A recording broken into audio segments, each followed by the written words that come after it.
नमस्कार। कभी सोचा है कि ये हवा जिसमें हम सांस लेते हैं, ये पानी जो हम पीते हैं, या फिर वो कुर्सी जिस पर हम बैठे हैं, इन सब में आखिर कॉमन क्या है? चलिए आज इसी बड़े सवाल का जवाब ढूंढते हैं कि हमारी चारों तरफ की हर एक चीज आखिर बनी किस चीज से है। अच्छा, एक बार अपने चारों तरफ नजर दौड़ाइए। कुर्सी है, हवा है, पानी की बोतल है, सब कितनी अलग-अलग चीजें हैं, है ना? पर ये सभी एक बहुत ही बुनियादी सवाल खड़ा करती हैं। एक ऐसा सवाल जिसने हजारों सालों से फिलोसोफर्स और साइंटिस्ट्स सबको सोचने पर मजबूर किया है कि भाई ये सब सामान आखिर है क्या? तो देखिए, साइंटिस्ट्स ने इस सामान को एक नाम दे दिया है, पदार्थ। और इसकी परिभाषा भी ना बहुत सीधी सादी है। कोई भी चीज जिसमें थोड़ा भी वजन हो और जो थोड़ी भी जगह घेरती हो, वो पदार्थ है, बस। फिर चाहे वो कोई बहुत बड़ा तारा हो या फिर धूल का एक नन्हा सा कण। तो चलिए अब जरा इस पदार्थ की दुनिया में थोड़ा और गहरा उतरते हैं।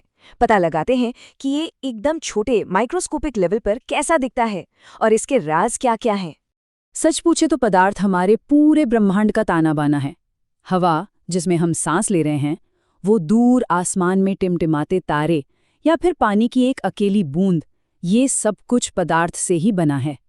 असल में तो हम खुद भी इसी पदार्थ से बने हैं। लेकिन ये जान लेना कि सब कुछ पदार्थ से बना है, ये तो कहानी का सिर्फ एक हिस्सा था। असली सवाल तो ये था कि अच्छा ठीक है, पदार्थ है, पर उसकी बनावट कैसी है?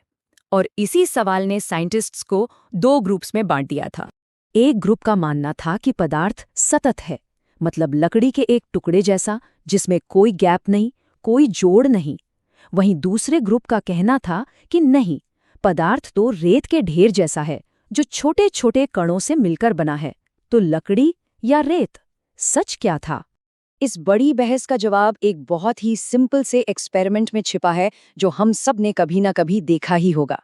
सोचिए, एक ग्लास पानी लिया, उसमें एक चम्मच नमक डाला, चम्मच से घोला और नमक गायब, जैसे कोई जादू हो गया हो।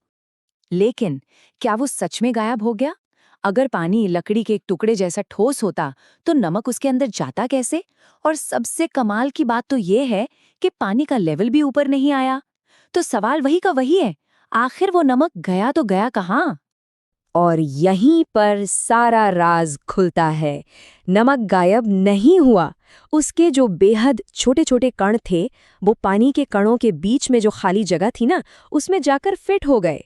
इस एक एक्सपेरिमेंट ने ये बात साफ कर दी, पदार्थ रेत की तरह है, लकड़ी की तरह नहीं, ये छोटे छोटे कणों से बना है। तो ये तो साबित हो गया कि हर चीज कणों से बनी है, पर ये कण हैं कैसे?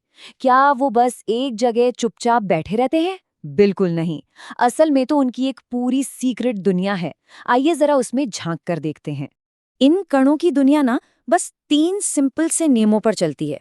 पहला, उनके बीच खाली जगह होती है, जैसा हमने नमक वाले एक्सपेरिमेंट में देखा। दूसरा, वे कभी रुकते नहीं, हमेशा लगातार चलते रहते हैं। और तीसरा, उनके बीच एक दूसरे को खींचने वाली एक अदृश्य शक्ति होती है। अब ये जो कणों की लगातार चलने वाली आदत है ना, इसका सबूत तो हमारी नाक के ठीक सामने होता है।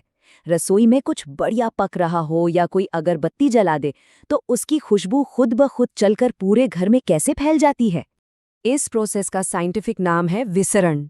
होता ये है कि एक चीज के कण अपनी लगातार मूवमेंट की वजह से दूसरी चीज के कणों के बीच की खाली जगह में घुस जाते हैं। खाने की महक वाले कण हवा के कणों के बीच यही तो करते हैं, और इसी वजह से स्याही की एक बूंद पूरे पानी को नीला कर देती है। और हाँ, तापमान का इस पर सीधा असर पड़ता है।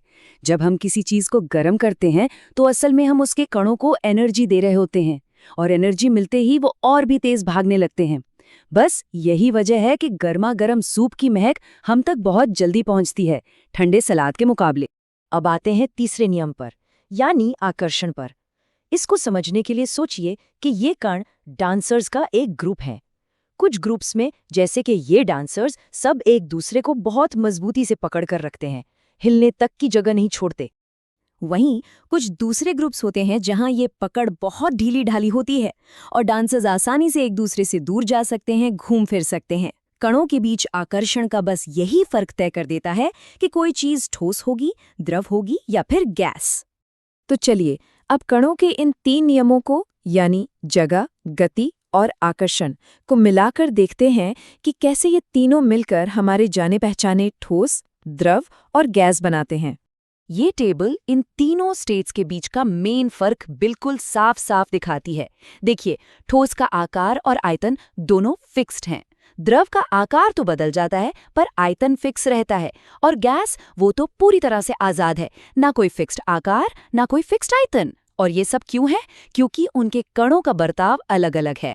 किसी ठोस चीज में कण एक दूसरे से इतनी मजबूती से चिपके होते हैं कि वो कहीं जा ही नहीं सकते, बस अपनी जगह पर खड़े खड़े कांप सकते हैं, वाइब्रेट कर सकते हैं। और इसी वजह से ठोस चीजें इतनी कठोर होती हैं और उनका आकार भी नहीं बदलता।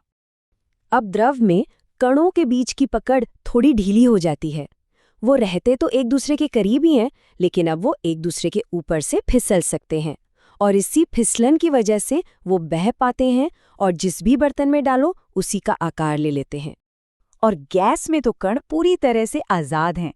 उनके बीच का आकर्षण ना के बराबर होता है और वो बहुत दूर दूर बड़ी तेजी से इधर उधर घूमते रहते हैं।